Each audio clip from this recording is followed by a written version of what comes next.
길모퉁이에서 만난 사람 두 번째 시간입니다. 문학은 심미적 체험을 바탕으로 한 소통 활동임을 알고 소설을 감상할 수 있다. 학습 목표 확인합니다. 길모퉁이에서 만난 사람 그 첫 번째 예술가를 소개합니다. 지난 시간에 내가 살고 있는 동네의 특징들을 소개했던 거 기억나시죠? 그러면서 그때 어떤 이야기를 했는가 하면 이 작품은 특별히 인물 간의 갈등이 드러나지 않고 있다. 서술자 내가 대상을 묘사하거나 관찰하고 나의 생각을 서술하는 방식으로 글을 쓰기 때문에 구성의 5단계, 발단, 전개, 위기설정, 결말 이런 구조로 나누지 않는다라는 말씀 드렸었습니다. 인물 첫 번째 누구인가 한번 살펴봅니다. 그이는 늘 흰 가운을 입고 있다. 그리고 여자이다. 이렇게 말하면 여류 조각가를 상상할지도 모르겠다. 아니, 그 짐작이 맞을지도 모른다. 그이가 빚어내는 작품도 일종의 조각이라면 조각일 수도 있다. 그 첫 번째 예술가가 누구인지 소개하지 않고 그 사람은 흰 가운을 입고 있어. 여자야. 그리고 조각가를 상상할지도 모르지만 그 사람이 빚어내는 작품도 조각이라면 조각일 수 있어 라고 해서 조각가는 아닌데 작품을 만들어내 라고 이제 소개하고 있는데요. 그러면서 궁금증을 유발하고 있습니다. 궁금증을 유발한다, 호기심을 유발한다, 관심을 집중시킨다 라는 표현 비슷하게 쓸 수 있습니다. 먼저 빚어내는 작품이 가리키는 바는 이 사람이 만들어낸 김밥을 의미합니다. 이 앞부분을 통해서 독자의 호기심을 유발하고 있습니다. 그이는 매일 아침 9시에 일터로 나와서 다시 9시가 되면 가운을 벗고 집으로 돌아간다. 일터에서의 그이는 다소 무뚝뚝하고 뻣뻣하다. 남하고 싱거운 소리를 나누는 일도 거의 없다. 잘 웃지도 않는다. 오히려 늘 화를 내고 있는 것처럼 보이기도 한다. 그 사람에 대해서 소개하고 있는 부분인데요. 그 사람은 다소 무뚝뚝하고 뻣뻣하다. 그 사람의 성격을 제시하고 있습니다. 근데 무뚝뚝하고 뻣뻣해 이렇게 서술자가 직접 이야기를 하고 있습니다. 이럴 때 성격 제시 방법은 직접 제시 방법, 말하기 제시 방법 이란 말 쓸 수 있습니다. 이어집니다. 그런 얼굴로 그이는 늘 일을 하고 있다. 그이가 만드는 작품은 불티나게 팔리고 있으므로 하기야 쓸 틈도 많지 않다. 묵묵히 일만 하고 있는 그이를 우리는 김밥 아줌마라고 부른다. 그이의 실체에 나왔습니다. 김밥 아줌마. 따라서 그이가 만드는 작품은 자연히 김밥이라는 이름을 가진다. 하지만 그이의 김밥은 보통의 김밥과는 아주 다르다. 언제 먹어도 그이만이 낼 수 있는 담백하고 구수한 맛, 김밥을 평가하고 있습니다. 사람을 끌어당긴다. 그이의 김밥은 절대 속이지 않는다. 그 사람이 만드는 김밥은 김밥을 많이 팔기 위해서 맛을 속이거나 그렇지 않고 담백하고 구수하고 보통의 김밥과는 다르다는 게 드러나고 있습니다. 이를 통해서 서술자는 김밥에 대해서 맛을 평가하고 있습니다. 여기까지 첫 번째 예술가인 김밥 아줌마와 김밥의 특성이 드러나고 있습니다. 김밥 아줌마는 작품을 만들 때 사람들이 보고 있으면 막 화를 낸다. 누군가 쳐다보면 마음이 흔들려서 실패작만 나온다는 것이다. 화내는 이유 나왔어요. 김밥을 말고 있을 때는 누가 무슨 말을 해도 들은 척을 하지 않는다. 한 번 더 말을 시키면 여지없이 성질을 내며 일손을 놓아버린다. 그이는 파는 일엔 전혀 관심이 없고 오직 김밥을 만드는 그 행위에만 몰두해 있는 사람처럼 보인다. 내가 예술가로 평가하는 이유 중에 하나입니다. 이윤을 생각하지 않고 김밥 만드는 그 자체에만 몰두해 있다. 김밥 말을 때 누가 말을 해도 들은 척하지 않는다는 얘기는 그 만드는 일에 집중한다는 것이고 김밥 만드는 행위에만 몰두한다는 것은 김밥 아줌마에 대한 나의 생각으로 예술가적인 면모를 드러내고 있는 부분입니다. 언젠가 나도 무심히 김밥 많은 것을 구경하고 있다가 당했다. 쳐다보고 있으니까 김밥 옆구리가 터지는 실수를 다 한다고 신경질을 내는 그이가 무서워서 주문한 김밥을 싸는 동안 멀찌감치 떨어져 있었다. 내용이 이어집니다. 그러나 집에 돌아와서 먹어본 김밥은 그이에게 당한 것쯤이야 까맣게 잊어버리고도 남을 만큼 그 맛이 환상적이었다. 그 김밥은 돈 몇 푼의 이익을 위해 말아진 그런 김밥이 아니었다. 일반적인 김밥이 아니다. 요 밑줄 친 부분 의미 생각한다면 김밥 아줌마는 경제적인 이익보다 김밥 만드는 것 자체를 더 중시하고 있다. 김밥 만드는 일에 최선을 다하고 있다는 것이 드러나고 있다는 거 알 수 있습니다. 나는 그래서 그이의 김밥을 서슴지 않고 작품이라고 부른다. 여기까지 김밥 만드는 일에 최선을 다하는 김밥 아줌마에 대해서 적고 있습니다. 김밥 아줌마가 만드는 김밥을 작품이라고 부르는 까닭은 무엇일까요? 29쪽 날개 부분 질문의 답 확인합니다. 맛이 환상적이고 돈 몇 푼의 이익을 위해 말아진 김밥이 아니라서. 그렇게 적으셔도 되고, 예술가가 작품을 만드는 것처럼 김밥 아줌마는 오직 김밥 만드는 일에만 집중해서 환상적인 맛의 김밥을 만들기 때문에 김밥을 작품이라고 부른다. 그렇다면 김밥 아줌마의 예술가적인 면을 살펴본다면, 왜냐하면 길모퉁이에서 만난 사람에서 김밥 아줌마를 첫 번째 예술가로 소개하고 있기 때문에 어떤 면 때문에 예술가라고 했을까 살펴본다면 김밥 아줌마는 맛이 환상적인 김밥을 만드는데 그것을 몇 푼의 이익을 위해서 만드는 게 아니라 오직 김밥 만드는 일에만 몰두하기 때문에 김밥 만드는 일에 최선을 다하기 때문에 그래서 주변에 신경 쓰지 않고 오직 김밥 만드는 일에만 몰두함. 정리한다면 경제적 이익보다 김밥을 만드는 것 자체를 중요하게 생각하고 최선을 다함.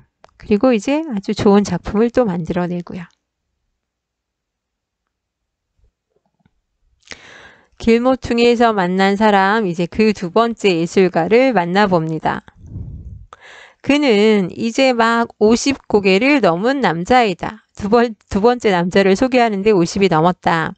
하루도 빠짐없이 머리에 얹어 놓고 있는 빵떡 모자와 아직은 듬직한 몸체, 그리고 늘 웃는 얼굴의 그이는 1년 12달 거의 빠짐없이 하루에 2차례씩 내가 사는 연립주택의 마당에 나타난다.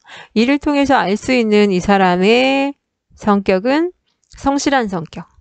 만약에 1년 12달 하루에 2차례씩 내가 사는 연립주택의 마당에 나타나 이를 통해서 성실한 성격을 알 수 있어. 성격 제시 방법은 뭐야? 라고 한다면 뭘까요? 그렇죠. 간접 제시입니다. 이 사람의 행동을 통해서 우리가 성격을 추측한 거기 때문에 간접 제시 또는 보여주기 이런 말 쓸 수 있습니다. 자식들의 결혼 날이거나 아니면 길이 꽁꽁 얼어붙어 오르막인 이곳까지 트럭이 못 올라오는 한겨울, 아주 겨울 중에서도 가장 추울 때 며칠을 제외하면 오전 10시 무렵과 오후 4시경에는 어김없이 주홍 휘장을 두른 그의 트럭을 볼 수가 있다. 한 번도 안 빼놓고 늘 나타나는 건 아니고 너무 추워가지고 길이 얼어붙었거나 또는 자식들 결혼 날이거나 특별한 일이 있을 땐 빠지지만 그렇지 않으면 늘 온다고 했습니다. 여기까지. 인물의 성격 제시 방법은 보여주기 방법, 간접 제시라는 거, 행동을 통해서 우리가 추측하게 하니까요. 그가 등장하는 모습은 언제나 일정하다. 대체로 좋은 문장은 짧은 문장들이 좀 많이 섞여 있어요. 물론 낀 문장도 중간중간 섞여 있지만 먼저 귀에 익은 바퀴 구르는 소리와 함께 그가 운전하는 주홍 트럭이 언덕배기를 올라온다. 차를 세운 다음에는 얼른 확성기를 들고 운전석에서 뛰어내린다.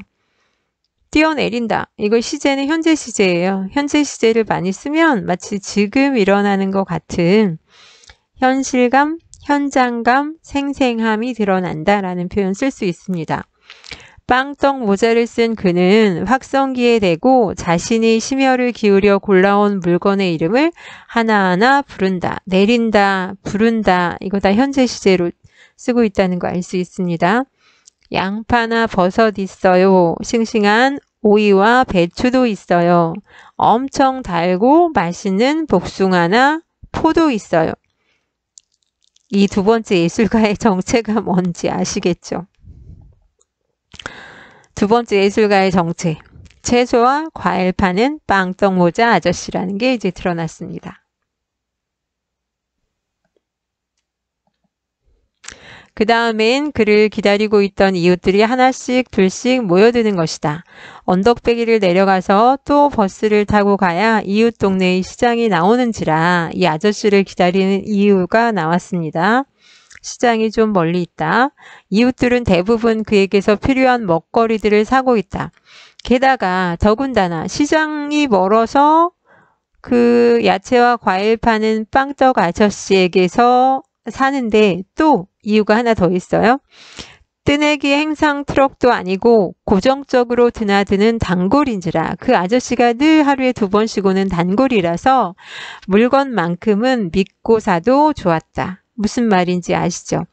한번 물건을 팔고 다시는 오지 않는 뜨내기 같은 경우는 사람들을 속여서 팔 수 있어요. 다음에 안 올 거니까 그게 가능하지만 단골로 늘 오는 사람은 속일 수가 없어. 내일 또 와야 되니까. 그래서 늘 오는 사람이니까 속이지 않겠지라고 생각해서 사람들이 믿고 산다는 거죠.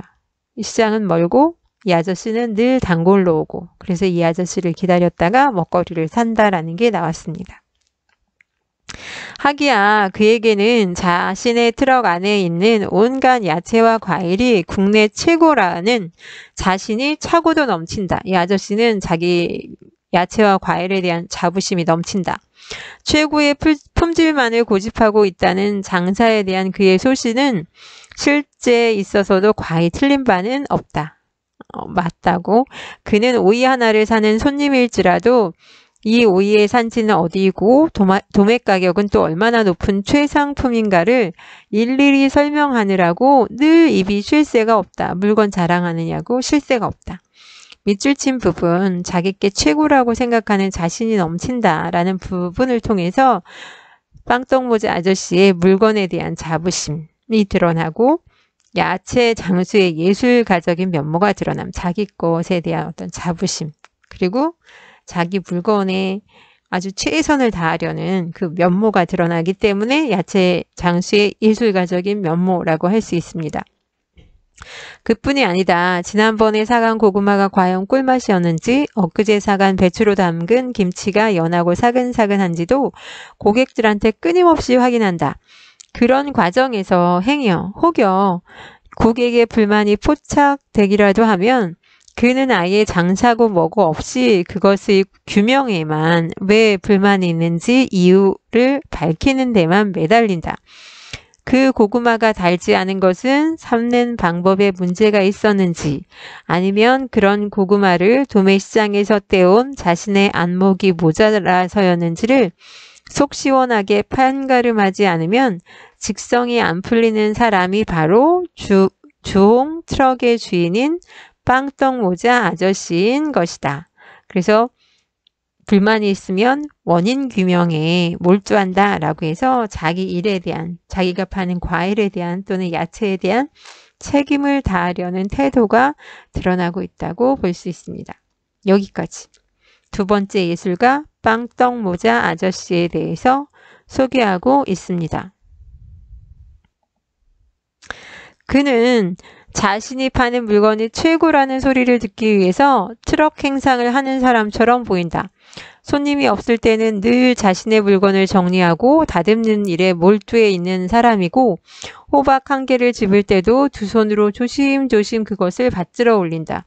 호박을 되게 이렇게 소중하게 생각하는 자기 물건에 대해서 이렇게 애정을 갖고 있는 게 드러나고 있습니다. 그는 자기가 팔고 있는 쑥갓이나 양파에 대해 이야기하기를 좋아한다. 나는 그가 다른 화제를 입 밖에 올리는 것을 본 적이 없다. 그는 언제나 마늘이나 포도, 쪽파나 무에 대해서 이야기한다. 그것들이 왜 좋은 물건인지에 대해서만 이야기한다.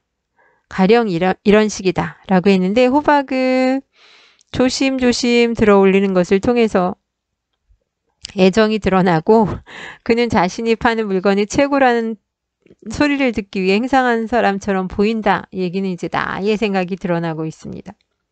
내가 그를 관찰해서 적고 있는데 이런 사람 같아 라는 거 이제 내 생각이 드러나고 있고 호박을 조심조심 드는 것을 통해서 자기 물건에 대한 애정, 물건을 아끼고 소중히 여긴다는 게 이제 드러나고 있습니다. 이 마늘 보세요. 어느 한 군데도 흠이 없잖아요. 이렇게 불그스름하고 중간짜리가 상품이지요. 그리고 요 반듯반듯하게 패인 줄을 보세요. 이런 것은 짜게면 어김없이 8쪽이지요. 자기 물건에 대해서 잘 알고. 이보다 더 좋은 마늘 파는 사람 있으면 어디 나와보라고 하세요. 정말이에요. 그런 사람이 나 말고 또 있다면 만약 그렇다면 나 그날로 이 장사 집어치울 거예요. 아니 정말 그렇게 한다니까요. 자기 물건에 대한 자부심도 대단하고. 짜게면 8쪽이에요. 과일이나 채소에 대해서 지식이 많다는 것도 드러나고 나보다 더 좋은 거 파는 사람 있으면 나와보세요. 자기 물건에 대한 자신감, 자존감, 내 물건이 최고라는 자부심이 드러나 있습니다. 내가 보기에는 만약 그런 사람이 나타나면 장사를 집어치우는 것으로 끝날 그가 결코 아니다. 아마 그 이상의 불행한 일이 일어날지도 모른다. 세상에서 예술가만큼 자존심이 센 사람은 없으니까. 그리고 최고의 가치만을 추구하는 주홍 트럭의 그는 분명 예술가임이 틀림없으니까.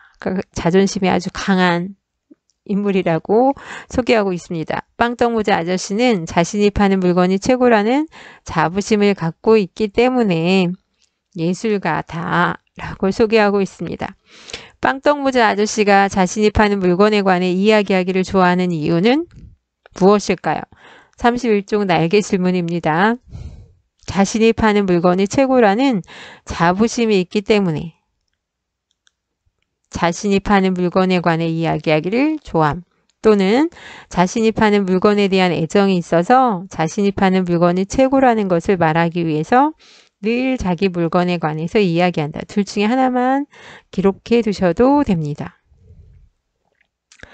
빵떡모자 아저씨의 예술가적인 면을 한번 살펴봅니다. 두 번째 예술가로 빵떡모자 아저씨를 소개하고 있었기 때문에 최고의 품질만 고집하고 자기보다 좋은 물건 파는 사람이 있으면 장사 그만두겠다라고 할 만큼 자신감을 가지고 있고 이런 것들을 통해서 자신이 파는 물건에 대한 자부심이 있고 예술가적인 고집과 자존심이 있기 때문에 예술가다라고 소개하고 있습니다.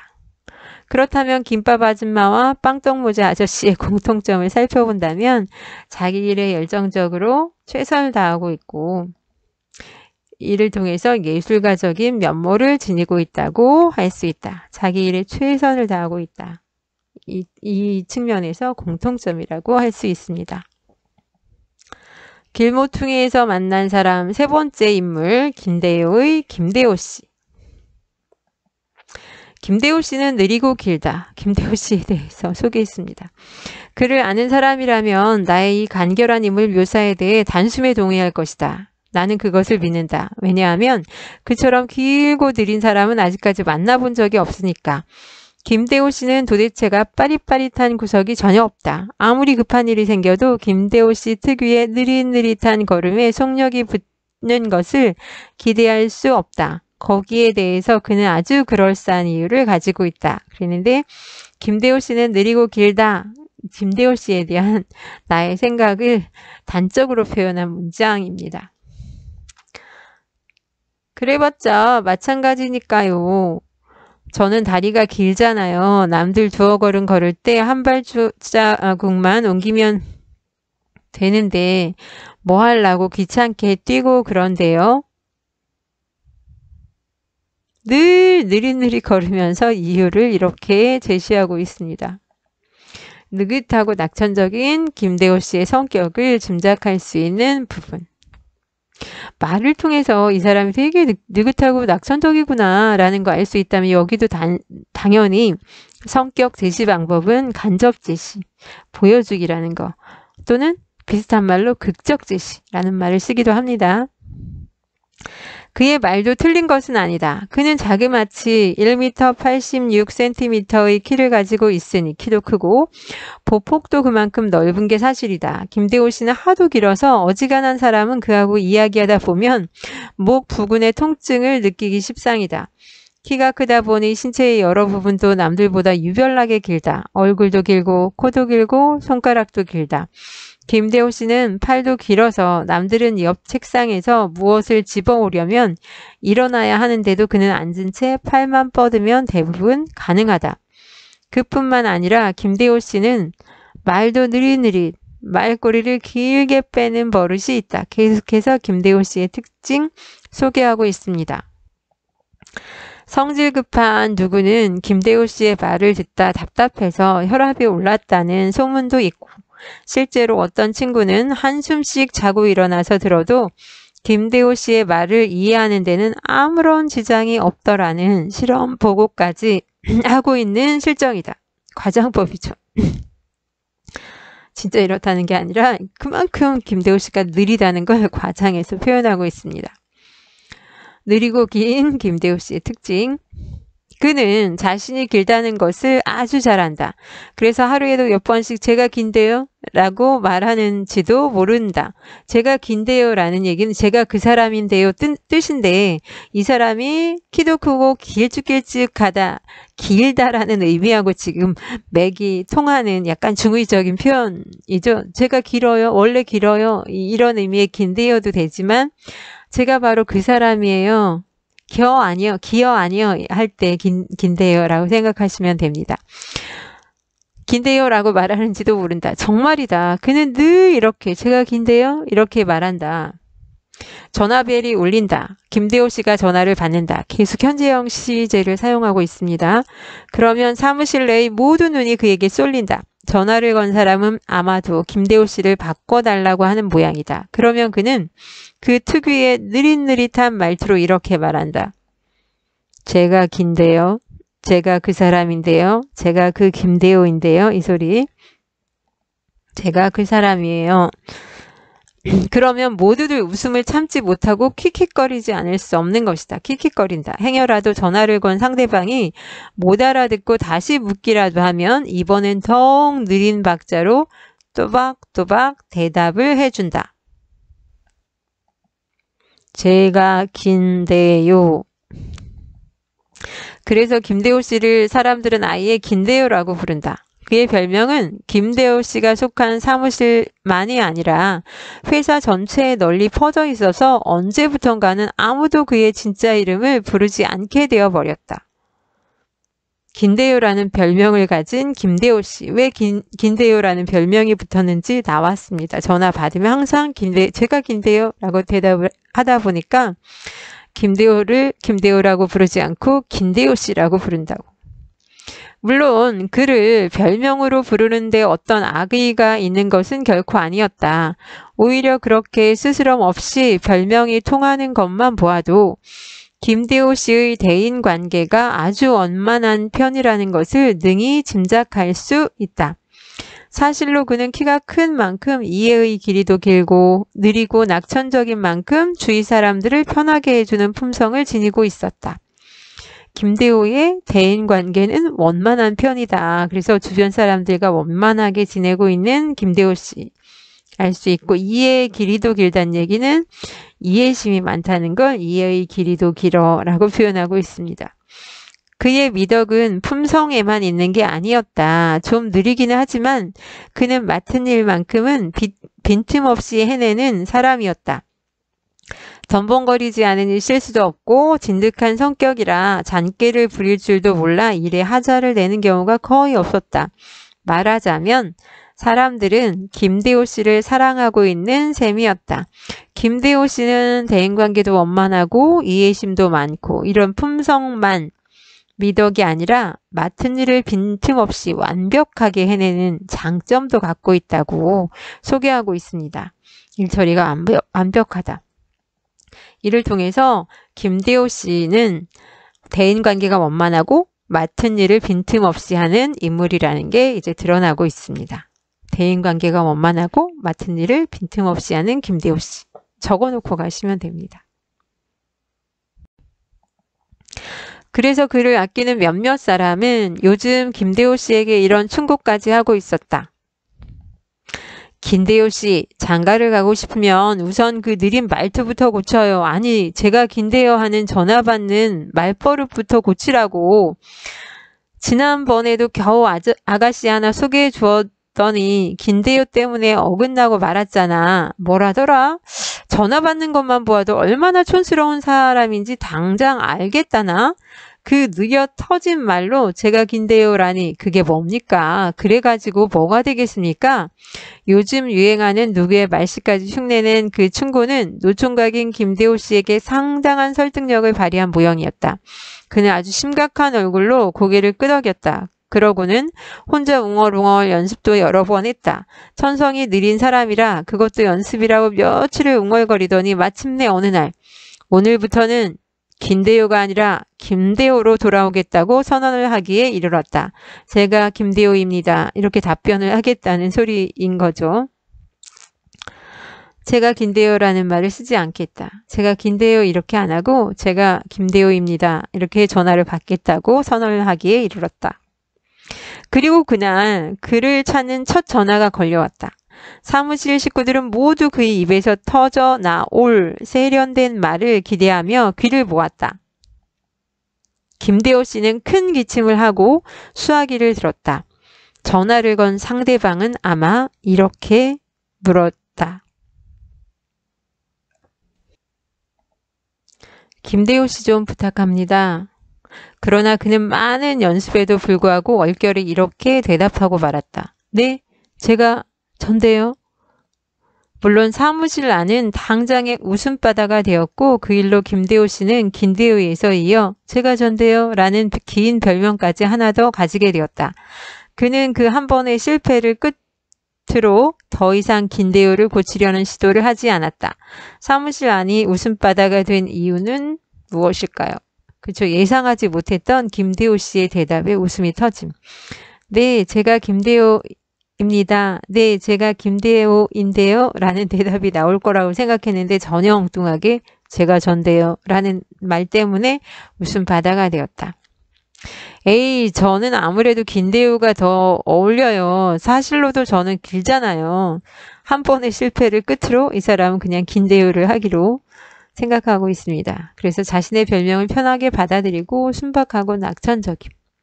뭐 이렇게 자기가 실수했다고 부끄러워하거나 그렇지 않고 정말이다. 그는 길다. 그리고 느리기도 하다. 진실을 말하자면 우리 옆에 이렇게 길고도 느린 사람이 존재하는 것도 행복한 일인 것이다. 왜냐하면 요즘처럼 정신없이 핑핑 돌아가는 혼 빠진 세상에서는 이 표현을 통해서 서술자는 혹은 서술자를 통해 작가의 생각이 드러나는 거기 때문에 정신없이 바쁜 세상에 대해서 약간 부정적으로 생각하고 있다는 거 알 수 있고 이렇게 빠르게 돌아가는 사회에서 김대호 씨처럼 좀 느리지만 낙천적이고 순박하고 이해심 많고 이런 사람이 필요하지 않을까라고 생각하고 있다는 거 알 수 있죠. 김대호 씨에 대해서 긍정적으로 이렇게 바라보고 있는 시선을 느낄 수 있습니다. 그래서 우리의 김대호 씨는 오늘도 걸려오는 전화에 대고 그 느릿느릿한 말투로 여전히 이렇게 말하고 있다. 밑줄 친 거 먼저 확인합니다. 바쁘게 돌아가는 세상에서 김대호 씨 같은 느리고 낙천적인 태도가 필요하다고 생각하는 나의 생각이 드러나고 있다. 물론 행복한 일인 것이다. 혼 빠진 세상에서는 도치법도 쓰이고 있습니다. 제가 긴데요.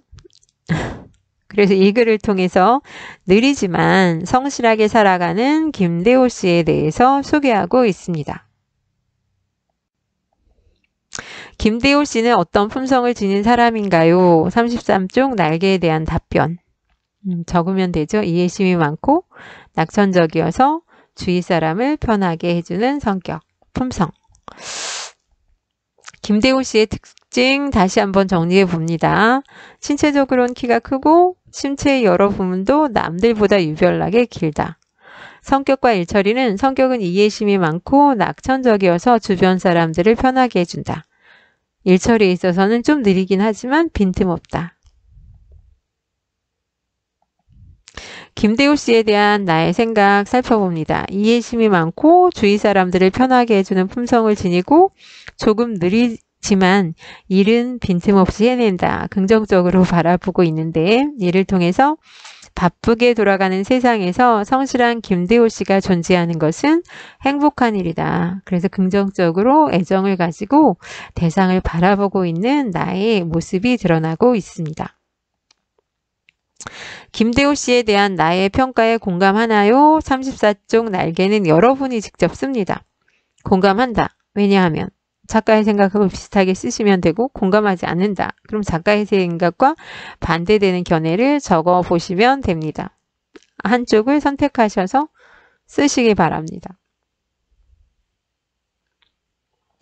김밥 아줌마의 김밥을 작품이라고 부르고 빵떡 모자 아저씨를 최고의 가치를 추구하는 예술가라고 먼저 지금 제시되고 있습니다. 등장인물에 대한 서술자의 태도를 살펴본다면 김대우 씨가 존재하는 것이 행복한 일이라고 말하고 이를 통해서 대상에 대해서 우호적으로, 긍정적으로, 예찬적으로 바라보고 있다는 것이 드러나고 있습니다. 소설의 감상을 통한 심리적 체험 그랬는데 우리 학습 목표와 연결해서 이 작품에 드러나는 심리적인 체험 찾아보자면 김밥 아줌마는 김밥 만드는 일에 최선을 다하는 열정적으로 자신의 일에 최선을 다하는 인물. 그래서 첫 번째 예술가라고 했고 빵떡 모자 아저씨는 자신의 일에 자부심을 갖고 최고의 물건을 파는 두 번째 예술가. 자기 물건에 대한 애정도 있고 자부심도 있고 자기 물건이 최고라는 생각을 갖고 있기 때문에 예술가적인 면모를 지니고 있다라고 서술자가 평가하고 있습니다. 그래서 이를 통해서 우리는 자신의 삶을 열심히 살아가는 이웃의 모습을 통해서 아름다움을 느낄 수 있다. 신비는 이제 아름다움에 대해서 자세히 살피는데 두 인물을 통해서 우리가 찾을 수 있는 아름다움을 보자면 자기 일에 최선을 다하는 열심히 살아가는 모습이 아름답지 않을까라고 찾았고요. 김대우 씨는 느리지만 성실하게 살아가는 사람. 그러면서 또 다른 사람을 이해도 많이 하고 이를 통해서 정신없이 살아가는 우리의 삶을 돌아보게 함. 김대우 씨의 느린 것이 단점으로 작용하는 게 아니라 요즘 같은 시대에 있어야 되는 사람 아닐까라고 이제 평가를 하기 때문에 우리 삶을 돌아보면서 우리도 너무 빨리빨리만 할 게 아니라 좀 차분하게 좀 느리지만 성실하게 살고 그리고 주변 사람을 배려하며 살아야 되지 않을까? 이렇게 돌아보게, 성찰하게, 반성하게 한다라는 것이 이 작품을 통해서 우리가 생각할 수 있는 심리적 체험이다. 길모퉁이에서 만난 사람 내용 개관합니다. 지난 시간에 한번 했던 거 다시 확인차 소개합니다. 종류는 현대소설입니다. 1993년 작품이라고 했고 단편소설. 분량이 많지 않습니다. 원래 길모퉁이에서 만난 사람 같은 경우는 내가 6사람에 대한 이야기를 소개하는데요.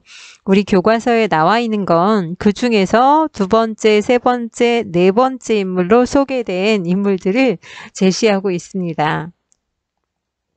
성격은 서술자 내가 대상을 되게 관찰해서 묘사해서 적고 있고요. 배경은 1990년대, 공간은 북한산 자락의 어느 동네. 시점은 1인칭 관찰자 시점입니다. 내가 서술자로 등장은 하지만 주인공은 김밥 아줌마, 빵떡 모자 아저씨, 김대우의 김대우 씨. 주인공은 따로 있습니다. 소재는 주변에서 만날 수 있는 평범한 이웃이 소재이고요. 주제는 그 평범한 이웃에 관한 심리적 성찰, 그들이 가지고 있는 장점들이 있었습니다. 특징 확인합니다. 서술자 나는 관찰과 묘사로 인물의 성격과 특성을 드러냅니다. 주로 성격 제시 방법, 간접 제시가 많은데요. 그래도 직접 김밥 아줌마에 대해서 무뚝뚝하고 뻣뻣해 이렇게 직접 제시로 또 표현하는 부분도 있었습니다. 이웃을 바라보는 서술자 나의 시각은 따뜻한 시선, 긍정적인 시선, 우호적인 시선, 애정 어린 시선, 또 예찬적인 시선, 비슷한 말로 바꿀 수 있습니다. 등장인물 사이에 뚜렷한 갈등이 드러나지 않고 나의 관찰과 묘사로 이야기가 진행되다 보니 구성의 5단 구성, 발단 전개, 위기절정, 결말 이걸 취하지 않는다고 하였습니다. 그래서 그렇게 우리가 구성 단계별로 내용을 나누지 않았습니다. 특징도 확인해 두시고 이 내용 익히 기재하셨으면 확인만 하시면 되고 교과에서 기록 안 하신 분들은 기록하시기 바랍니다. 마무리합니다. 자신이 이루고 싶은 꿈이 무엇인지 생각해보자. 선생님이 써봤습니다. 그리고 그 꿈을 이룬 자신의 모습을 상상해보자. 그 꿈을 이룬 자신의 모습을 강렬한 사진처럼 마음속에 간직하고 수시로 그 사진을 꺼내어보자. 생생하게 꿈을 꾸면 이루어진다고 하지 않던가. 생생하게 꿈을 꾸면 이루어진다는 이지성 작가가 한 말 가지고 왔습니다. 여러분이 꿈을 이룬 모습을